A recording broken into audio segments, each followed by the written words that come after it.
Chers frères et sœurs, afin d'assurer dans les meilleures conditions le déroulement du service divin dans le respect des mesures sanitaires requises, nous souhaitons vous informer que le port du masque est obligatoire. Il peut éventuellement être retiré une fois installé à votre place. Après avoir pris place, merci d'éviter tout déplacement. En cas de besoin, vous voudrez bien vous signaler au service d'ordre et prévenir vos voisins avant de sortir de votre banc pour permettre à tous de remettre leur masque. Les cantiques ne seront pas chantés à haute voix, nous exprimerons la prière du Notre Père avec le masque. Le déroulement de la Sainte Seine se fera selon les indications du service d'ordre dans le respect de la distanciation physique et en portant le masque. La liberté de participer ou non à la Sainte Seine est laissée à chacun. La réception de l'hostie sera confirmée soit par un amen à voix basse, soit par un hochement de tête. L'hostie est à garder en main jusqu'à ce que vous soyez à votre place ou après avoir retiré le masque. Vous pourrez mettre l'hostie en bouche.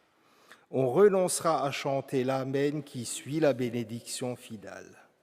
À la fin du service divin, vous suivrez les consignes du service d'ordre pour quitter le lieu de célébration en portant votre masque et en maintenant la distance physique réglementaire. Toute sortie de l'Église est définitive. Votre participation au service divin vaut acceptation pleine et entière de ces mesures sanitaires. La liste des inscrits étant utilisable pour les prochains services divins, il est inutile de se réinscrire. Si quelqu'un souhaite s'inscrire ou être radié de cette liste, il le fera via son prêtre de famille. Au début de cette heure, nous chanterons du cantique 34 dans sa version B. Dieu fit naître la lumière. Nous saluons toutes celles et ceux qui sont reliés par le son et l'image et vous souhaitons un bon service divin.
Au nom de Dieu, le Père, le Fils et le Saint-Esprit.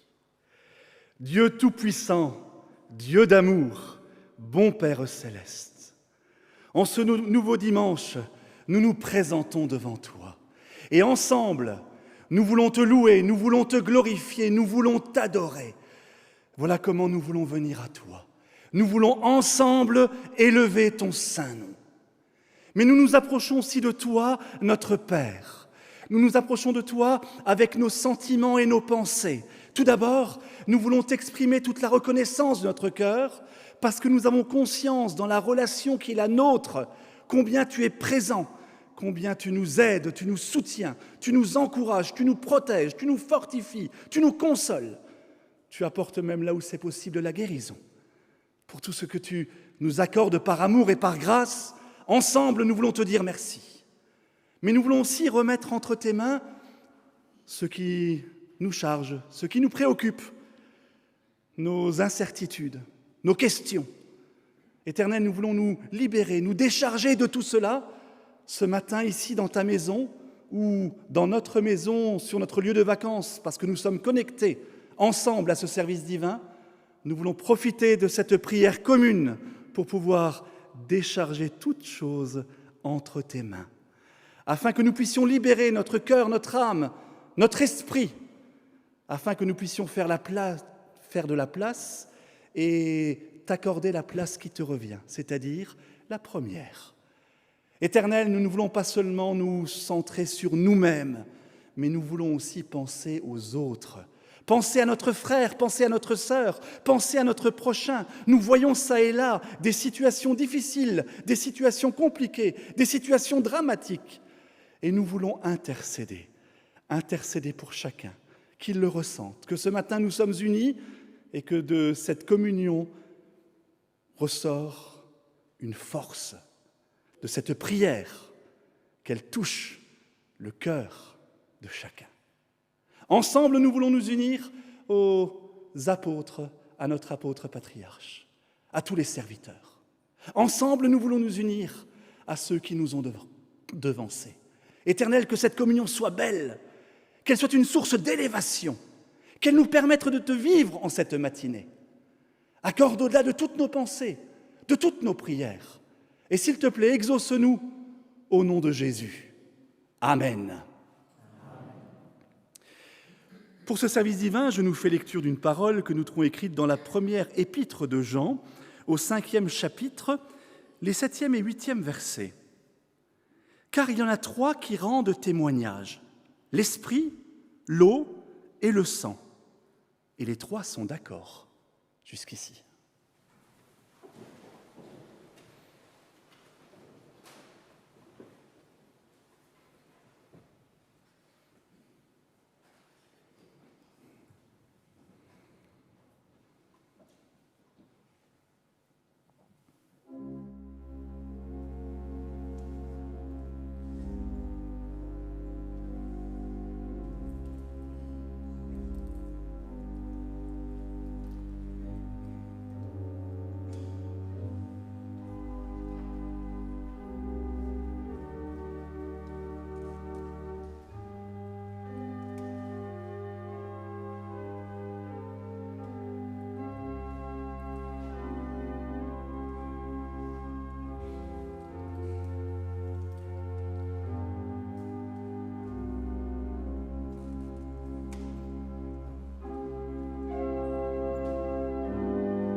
Chers frères et chères sœurs en Christ, mes bien-aimés, ce matin nous sommes venus ici, en l'église de Strasbourg, où nous nous sommes connectés à la maison sur notre lieu de vacances, pour vivre le service divin. Et qu'est-ce que vivre le service divin ? C'est vivre une rencontre avec Dieu. Voilà la raison de notre venue, voilà la raison de notre connexion ce matin. Vivre une rencontre avec notre Dieu. Vivre une rencontre, c'est un échange. Vivre une rencontre, c'est un partage. Ça ne va pas seulement que dans un sens. Ce matin, nous avons adressé à Dieu notre prière, individuellement et collectivement. Nous nous sommes exprimés. Nous avons dit à Dieu ce que nous avions dans notre cœur, ce qui nous préoccupait, ce que nous avions dans nos pensées. Nous lui avons dit. Nous l'avons remis entre ses mains. Et lui, maintenant, que fait-il? Il s'adresse à nous, au travers de sa parole. Et à cet échange, je m'adresse à Dieu, il s'adresse à moi. Je lui ouvre mon cœur, il me témoigne tout son amour. Il lui aussi ouvre son cœur et nous montre combien il nous aime. Et si on va au bout de cette démarche, de cette rencontre, si nous souhaitons en bénéficier pleinement et entièrement, dans cet échange, que doit-il se passer? Je viens avec mes pensées, je repars avec les pensées de Dieu. On a tous nos pensées, tous nos préoccupations, tous notre lot, entre guillemets. Mais ça, je le mets entre les mains de Dieu, entièrement, totalement. Je ne veux rien garder, je veux tout donner à Dieu. Et je souhaite repartir avec ses pensées, empli de son esprit. Ça ne changera pas le cours des choses. Quand je vais repartir d'ici, j'aurai les mêmes soucis, j'aurai les mêmes problèmes, j'aurai les mêmes préoccupations. Mais qu'est-ce qui va changer? C'est mon regard sur les choses. C'est mon approche. C'est peut-être voir les choses différemment, les aborder différemment. Essayer de voir et d'essayer de faire des choses que je n'ai pas encore fait. Je pense là à ce que le Seigneur a dit aux disciples qui étaient partis pêcher. Connaissons bien cette histoire, ils étaient expérimentés, ils n'avaient rien pêché. Le Seigneur leur dit, mais retourne. Ils sont retournés. Et nous savons que la pêche était grande. Le Seigneur aussi nous dit peut-être ce matin, peut-être tu as essayé l'une ou l'autre chose dans ta vie, dans ta situation, dans ton problème, et ça n'a pas fonctionné jusqu'aujourd'hui, même si tu as mis toute ta raison, toute ton intelligence. Essaye encore, peut-être autrement, d'une autre façon, avec un autre regard, empli de mon esprit. C'est Dieu qui nous parle. Peut-être que là, les choses changeront, les choses évolueront. Nous aborderons peut-être notre situation, notre problème, sous un autre angle, sous un autre prisme, avec un autre regard, pour que cela puisse évoluer et peut-être changer. Dimanche passé, l'apôtre du district était en France et il a servi le district sud et nos frères et sœurs qui étaient aussi connectés. Et déjà dans sa lettre mensuelle qu'il a adressée aux frères du ministère, et dimanche passé il l'a refait, il a donné une nouvelle impulsion, où il a voulu donner cette impulsion de nous rappeler la devise que l'apôtre patriarche nous a donnée au début de cette année. Christ rend libre. Alors nous avions débuté l'année avec cette pensée, avec cette parole, avec cette devise. Et la crise étant, on a mis un peu ça de côté. On n'a pas eu l'occasion de le partager, de l'échanger, de le mettre en œuvre dans les communautés. Mais ce qui n'empêche, frères et sœurs, que nous pouvons quand même le mettre en œuvre pour nous. Christ rend libre. Pour ceux qui étaient connectés dimanche passé ou pour ceux qui ont regardé le service divin en différé, l'apôtre de district dimanche passé a parlé de ses préjugés. Je ne voudrais pas revenir sur ce sujet, qu'il faut se libérer des préjugés. Mais j'aimerais partager avec vous ce qu'il a écrit aux frères du ministère. Il nous a dit, il faut aussi qu'on se libère du poids du passé.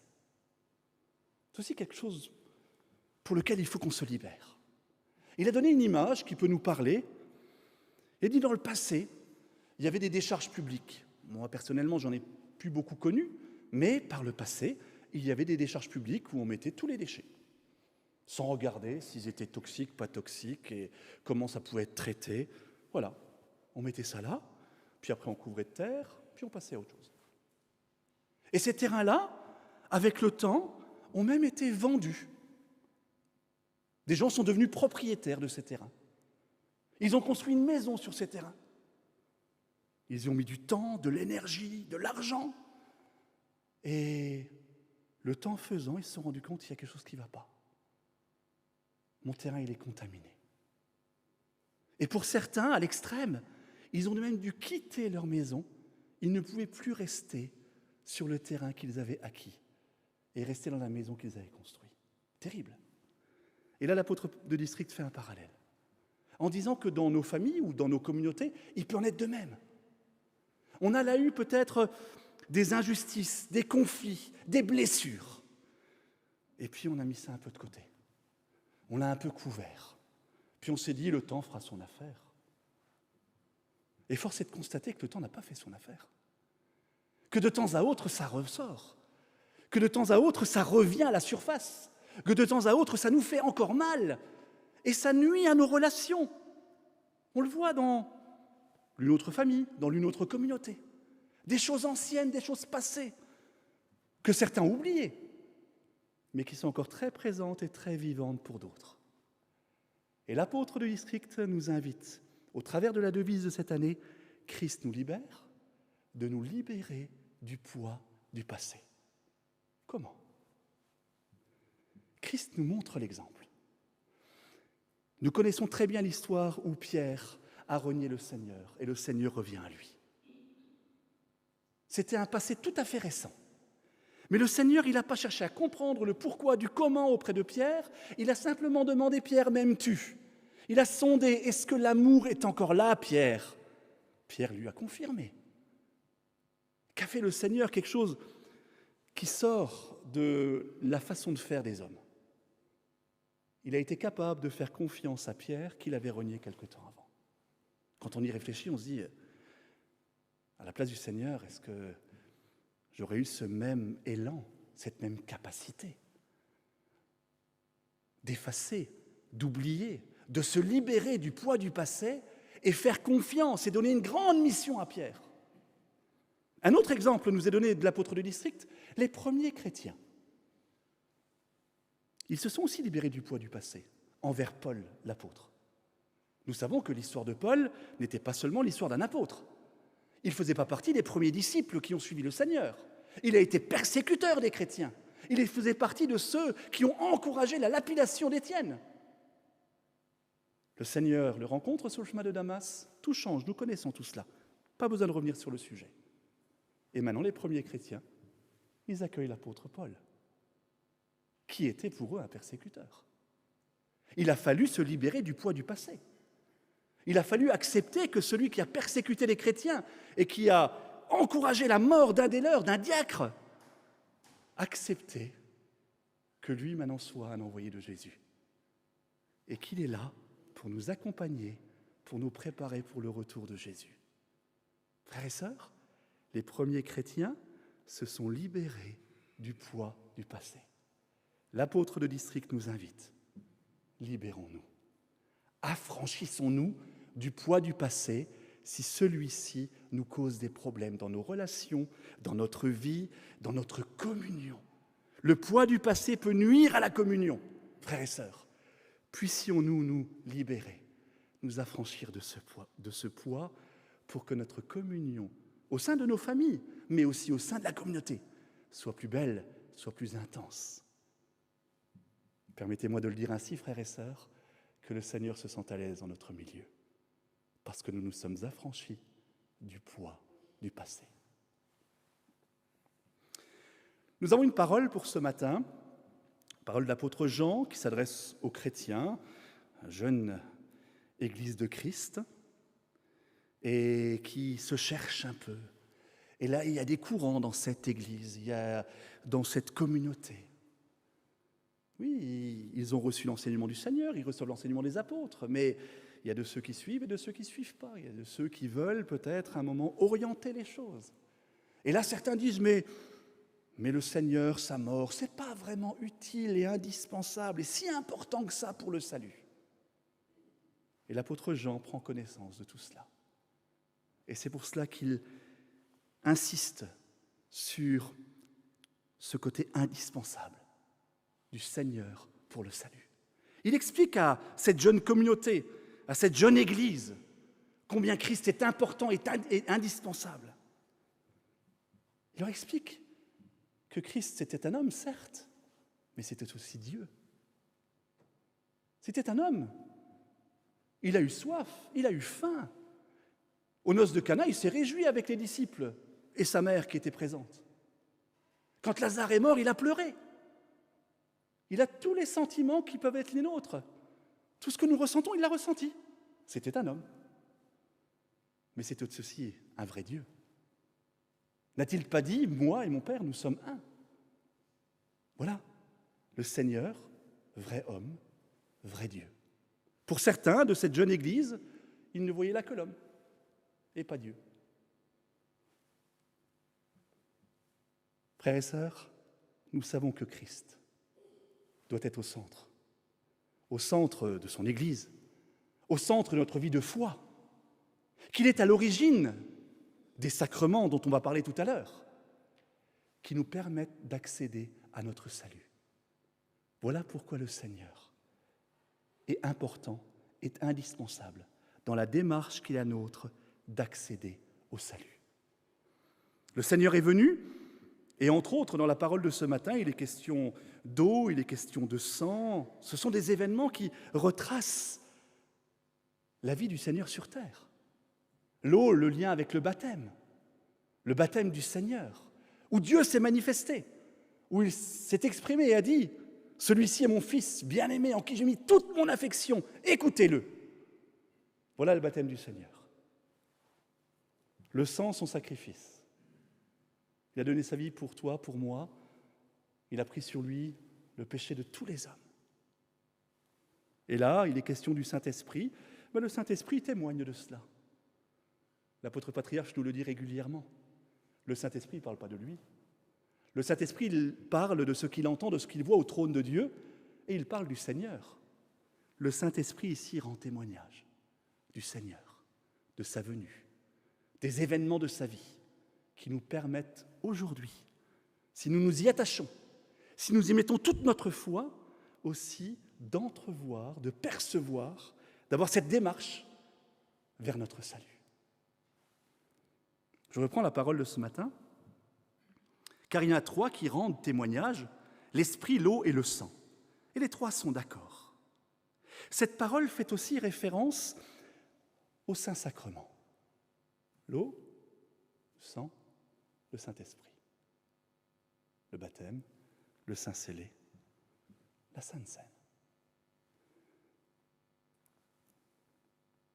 Cette parole nous est donnée pour aujourd'hui, c'est aussi pour nous permettre de creuser, de réfléchir, de méditer autour de ces saints sacrements. Pas seulement se dire Christ a été baptisé, Christ a donné sa vie, le Saint-Esprit témoigne de tout cela, mais quels effets ont pour moi aujourd'hui encore les sacrements que j'ai reçus? Quel effet a le baptême pour toi et pour moi? Pourtant, ce baptême date d'il y a pour certains d'entre nous de décennies. Est-il encore vivant en nous? Percevons-nous son effet dans notre vie de chrétien? Le baptême a effacé le péché originel, la désobéissance de l'homme envers Dieu, qui a créé une rupture. L'homme a été chassé du jardin et il y a eu là une rupture entre la communion avec Dieu, entre l'homme et Dieu. Par le baptême, ce péché originel est effacé. Et cette communion, cette proximité avec Dieu est à nouveau possible. Le baptême nous rapproche de Dieu. Le baptême fait de nous des chrétiens. Le chrétien, que fait-il? Il suit le Seigneur, il professe le Seigneur. Est-ce notre vie? Est-ce ainsi que nous donnons suite au baptême que nous avons reçu peut-être lorsque nous étions enfants, sur le bras de nos parents? Nous nous en souvenons peut-être plus, mais nous avons été baptisés. Et ce baptême fait de nous des chrétiens qui suivent le Seigneur et qui le professent. Par le don du Saint-Esprit, le Saint-Scellé, Nous avons été régénérés d'eau et d'esprit. Le Seigneur l'a dit, si tu ne renais d'eau et d'esprit, tu n'entreras pas dans le royaume de Dieu. Par le fait d'avoir reçu le don du Saint-Esprit, nous avons accès aussi au royaume de Dieu, frères et sœurs. Est-ce que cela vit en nous? Est-ce que nous mettons tout en œuvre pour accéder à ce royaume, pour être prêts pour notre salut? Les sacrements sont indispensables pour accéder à notre salut, mais il faut qu'ils soient vivants. La Sainte Seine, n'est-ce pas le sacrement qui nourrit les deux premiers, parce qu'il est régulièrement partagé, vécu? J'aimerais nous relire les paroles que le Seigneur a exprimées lorsqu'il a institué la Sainte Seine. Pendant qu'il mangeait, Jésus prit du pain et après avoir rendu grâce, il le rompit et leur donna aux disciples en disant « Prenez, mangez, ceci est mon corps. » Le pain est devenu le corps de Christ. Il prit ensuite une coupe et après avoir rendu grâce, il leur donna en disant « Buvez tous, buvez-en tous, car ceci est mon sang, le sang de l'alliance, qui est répandu pour beaucoup. » Le vin qui est devenu le sang. Frères et sœurs, le Seigneur nous permet d'accéder à ce sacrement, de nous nourrir au travers de son corps et de son sang, de nous donner au travers de ce sacrement une partie de sa nature, qui doit nous permettre, si elle grandit en nous, de lui ressembler. Frères et sœurs, voilà l'importance de la Sainte Seine. Et comme cela a déjà été dit, elle nourrit les deux autres sacrements qui sont dispensés qu'une fois. Cela nous permet de garder vivant le Saint-Baptême, le Saint-Scellé. Si nous vivons ce sacrement dignement, si nous recherchons cette communion avec notre Seigneur.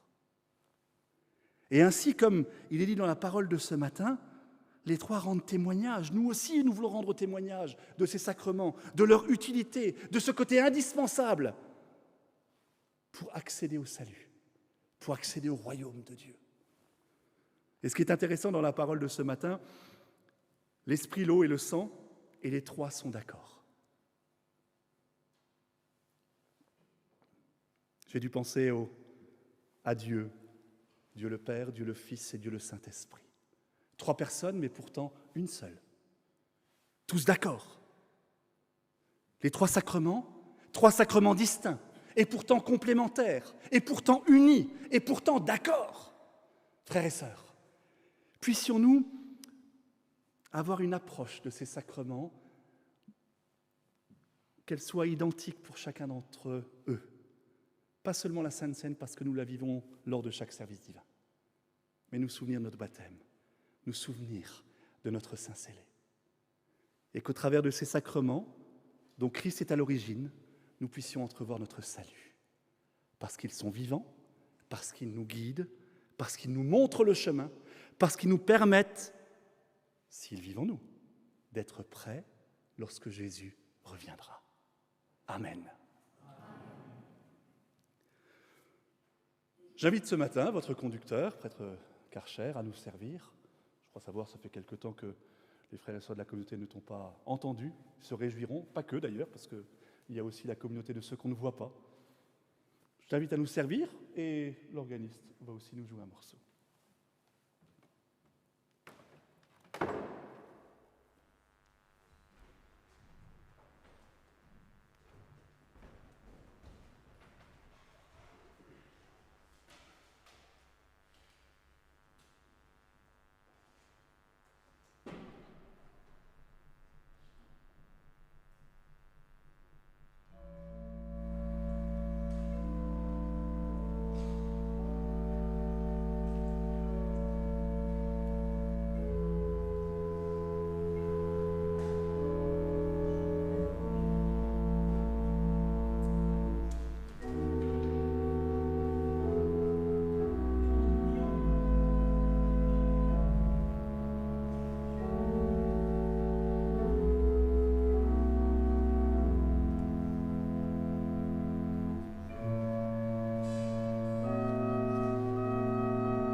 Chers frères et sœurs en Christ, je me réjouis de pouvoir être dans la communauté ce matin et de pouvoir accueillir aussi ceux qui sont connectés via Internet et par téléphone.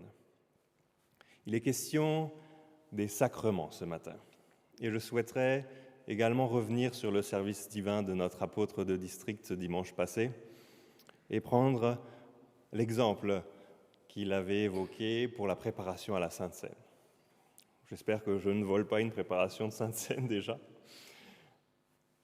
Il avait pris l'exemple de Zachée. Nous connaissons son histoire. Le Seigneur a interpellé Zachée, lui a dit de descendre de son arbre et il s'est en quelque sorte invité chez lui. Le résultat de cette rencontre, c'est que Zachée, qui avait un comportement peu louable, a complètement changé de direction. Son comportement a totalement changé et il s'est décidé pour le Seigneur. Voilà l'effet d'un sacrement. Nous connaissons cette expression dans nos communautés. Le Seigneur, Dieu, a retourné Zachée comme une crêpe, comme une galette pour les puristes de l'ouest de la France.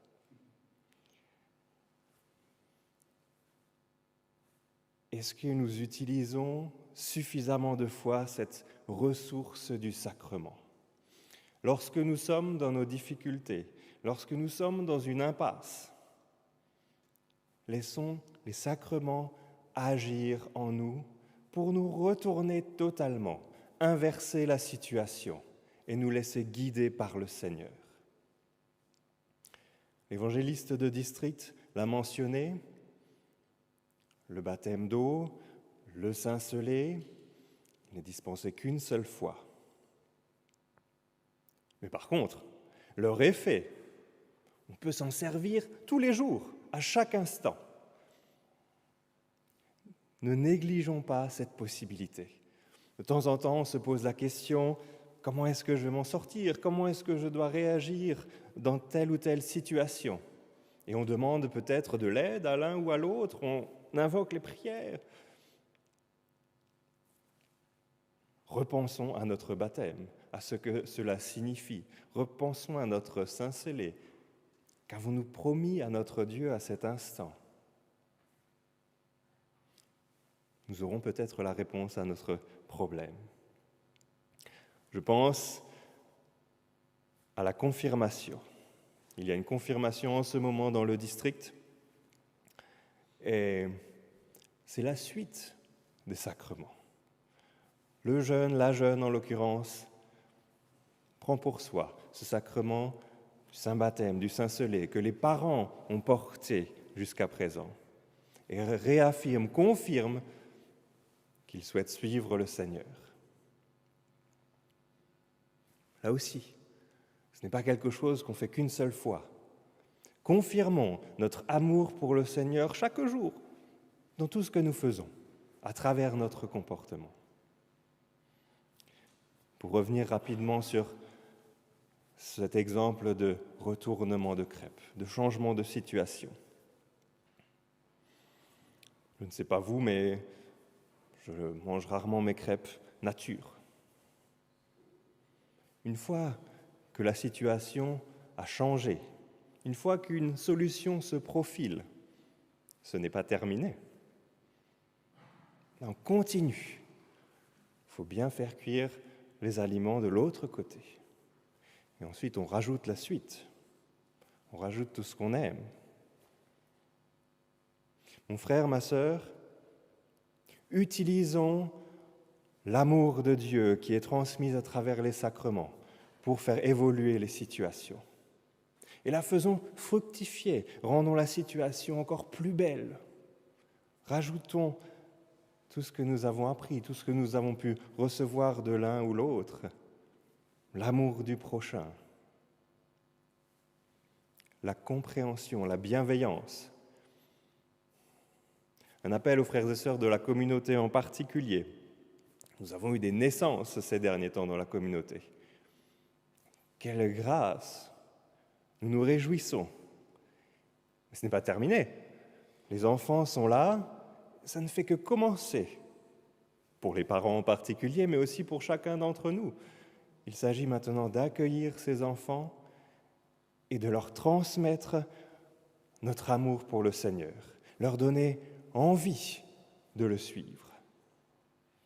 Voilà le message, ce que j'ai compris du message de ce matin. Puisons et repuisons tous les jours nos forces dans les sacrements, dans ces grâces divines qui nous sont accordées. Et faisons-les fructifier. Augmentons ce capital et redistribuons-le aux générations futures. Amen.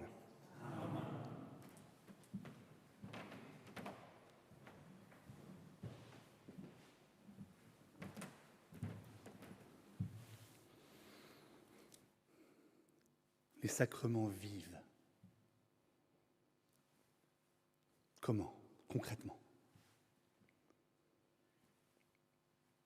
Être baptisé, c'est devenir chrétien. Il y a des choses que, si je suis chrétien, je ne peux pas dire ou pas faire, ou qu'il faut que je maîtrise, ou il faut que je domine, ou il faut que je change. Concrètement, c'est cela. Je suis face à une situation et peut-être ma nature humaine me guiderait vers un choix pas chrétien. Là, il faut que je me reprenne. Je suis baptisé. Je suis devenu chrétien. Je connais les commandements. C'est question du commandement de l'amour. Aimer Dieu, aimer son prochain. Je ne peux pas dire ça, je ne peux pas faire ça, je ne peux pas faire ce choix. Ça va à l'encontre du baptême que j'ai reçu. Vous voyez, frères et sœurs, concrètement, dans la vie de tous les jours, chacun peut le mettre en œuvre. Nous l'avons entendu, lorsque nous avons reçu le don du Saint-Esprit, l'amour de Dieu a été déposé en nous, dans notre cœur. Nous avons reçu le don du Saint-Esprit. Et quelquefois, notre esprit, il est arrêté sur certaines choses, il est convaincu que c'est ça qu'il faut faire, ou peut-être c'est cela qu'il faut dire. Ayons cette sagesse de prendre un peu de recul et dire, maintenant, Éternel, toi, tu ferais quoi? Tu dirais quoi? Être inspiré par le Saint-Esprit, être éclairé par le Saint-Esprit, être conduit par le Saint-Esprit. Tout d'un coup, on se rend compte, non, ce que j'ai pensé avant, ce n'était pas juste. C'était pas bon. Dieu m'a éclairé, Dieu m'a conduit, Dieu m'a montré, c'est ce chemin qu'il faut que tu suives. Concrètement, la Sainte Seine, dans notre vie quotidienne. N'est-ce pas que nous prions, pardonne-nous nos offenses comme nous pardonnons à ceux qui nous ont offensés? Et maintenant, arrive une situation, on est peut-être injustement traité, il se passe quelque chose, où on n'est pas d'accord, où on sent qu'on a perdu quelque chose, on nous a fait mal, on nous a blessés. Ça peut être très récent. Et notre nature voudrait dire, je ne pardonne pas. Je ne veux même plus lui parler. Je le mets de côté. Je ne veux plus en entendre parler, je ne veux plus le rencontrer, je ne veux plus le voir. Même dans nos rangs, on prend une autre allée pour éviter de le croiser, ou de lui dire bonjour, ou de le saluer. Oui, des choses très quotidiennes, très concrètes. Et maintenant, je me souviens, mais lors de chaque service divin, avant chaque célébration de Sainte Seine, je prie, pardonne-moi, comme je pardonne à celui qui m'a offensé. Et je ressens là les forces en moi, cette capacité de dire, ok, personnellement, ça me fait mal, mais je vais faire un pas, je vais tendre la main, je vais aller vers celui qui m'a fait mal. Je me sens injustement traité, mais j'ai cette force que Jésus me donne de pouvoir faire ce pas, d'aller vers l'un, d'aller vers l'autre, ne pas l'éviter. Se souvenir, c'est mon frère, se souvenir, c'est ma sœur, se souvenir qu'on a reçu les mêmes sacrements, se souvenir qu'on a le même objectif, se souvenir qu'on aspire au même salut, se souvenir que la communion éternelle avec Dieu nous est accessible à tous. Je ne peux pas rester dans cette situation, je ne peux pas rester dans un statu quo, je ne peux pas dire maintenant je mets ça de côté, sous le tapis, et puis on verra plus tard. Traitons le sujet. Relevons les manches. Soyons courageux. Dieu, le Seigneur, le Saint-Esprit nous en donne les forces.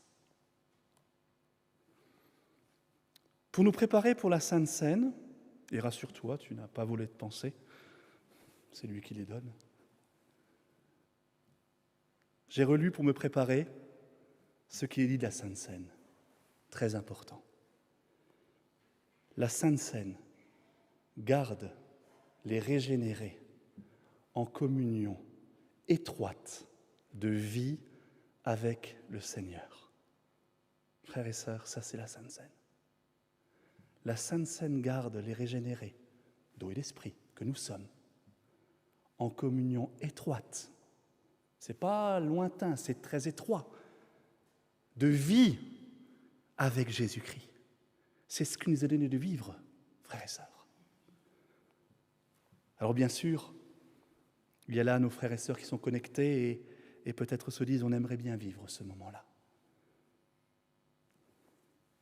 Pour ceux qui le peuvent, sans prendre de risques par rapport aux conditions sanitaires que nous connaissons. Il faut venir pour vivre ce moment.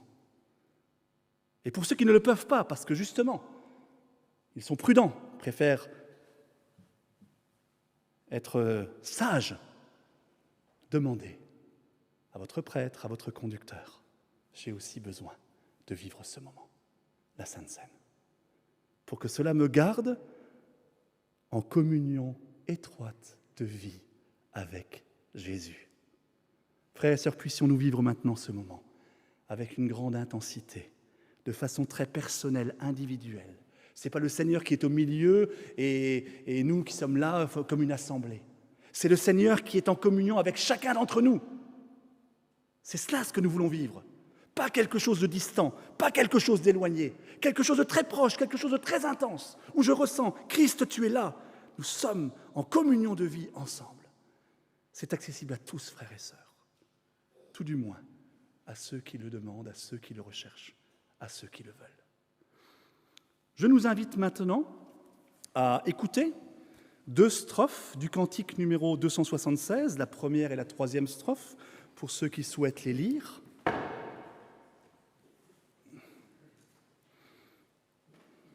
« 276, première et troisième strophe.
Levons-nous pour prier ensemble le Notre Père.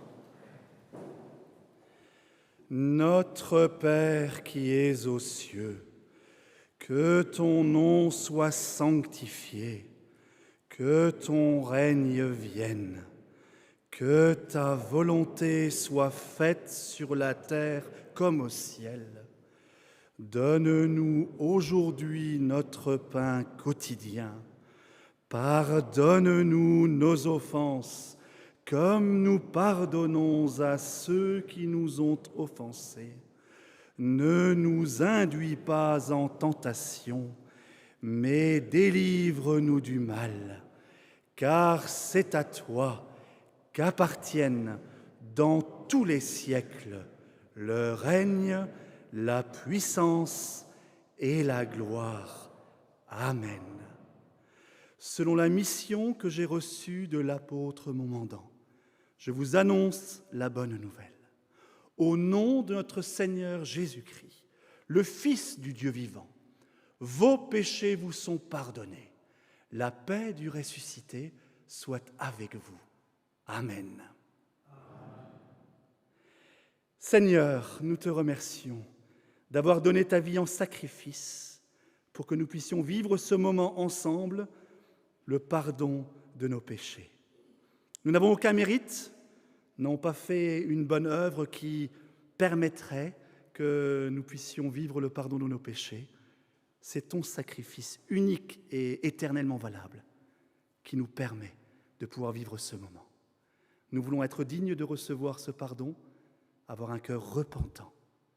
Nous voulons aussi te remercier parce que, avant de quitter cette terre et de remonter auprès du Père, tu nous as donné les apôtres, à qui tu as confié une mission, de baptiser et de sceller au nom de Dieu le Père, le Fils, le Saint-Esprit, mais aussi de pardonner les péchés.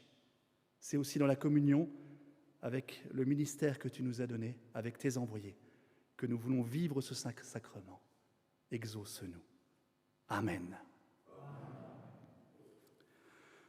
Je vous invite à reprendre place, frères et sœurs. Nous allons nous laver les mains et pendant ce temps, l'organiste va interpréter un morceau.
À présent, nous allons célébrer la Sainte Seine.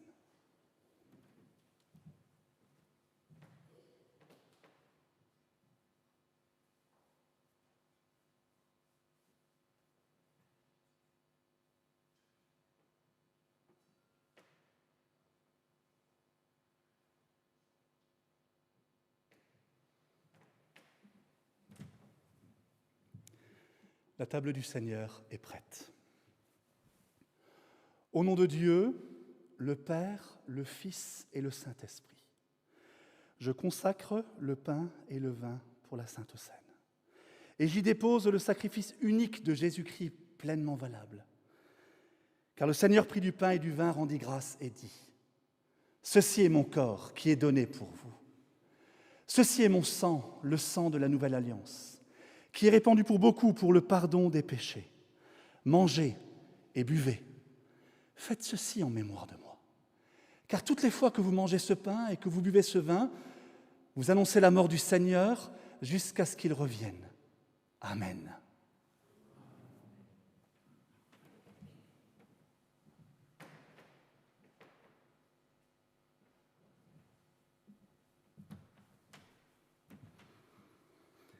Le corps et le sang de Jésus donnés pour toi.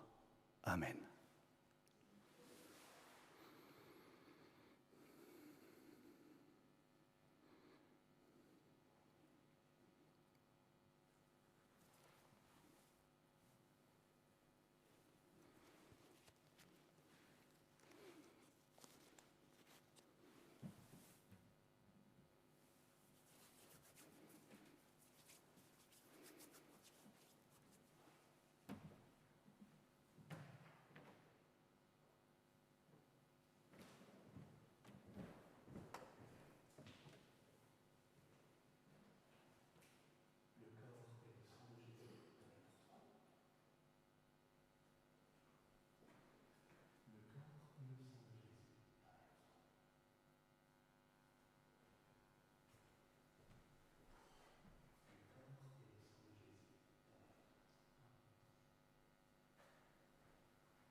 Vous pouvez reprendre place. Le Seigneur vous invite à participer à la Sainte Seine et durant celle-ci, nous lirons le cantique numéro 301. 301.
Remercions.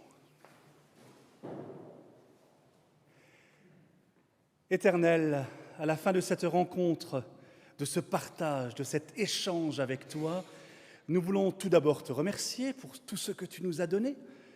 Nous sommes venus avec nos pensées, avec nos préoccupations, peut-être avec nos questions, et nous souhaitons maintenant repartir avec ta parole, avec tes pensées, avec cette volonté de vouloir mettre en pratique ce que tu nous as donné en cette matinée. Nous sommes venus avec nos fautes, avec nos erreurs, avec nos péchés. Tu n'as pas demandé une liste, tu n'as pas demandé de compte, tu nous as juste accueillis tels que nous étions et tu nous as pardonnés. Nous repartons libérés et nous voulons t'en remercier. Maintenant, Éternel, accompagne-nous, aujourd'hui, demain, dans les jours à venir, par ton esprit, que nous puissions être conduits par ton amour, afin que là aussi, dans nos relations mutuelles, nous puissions les faire grandir, les rendre plus fortes, plus intenses, parce que l'amour domine. Protège-nous tous sur le chemin du retour. Bénis les offrandes, bénis les sacrifices que consentent fidèlement tes enfants. Toi, tu sais et tu connais toutes choses, dépose-y ta bénédiction. Abrège les temps, envoie ton Fils et prends-nous à toi par grâce. C'est aussi notre prière. Selon ta volonté et au nom de Jésus, exauce-nous. Amen. Que la grâce du Seigneur Jésus-Christ, l'amour de Dieu et la communion du Saint-Esprit soient avec vous tous. Amen.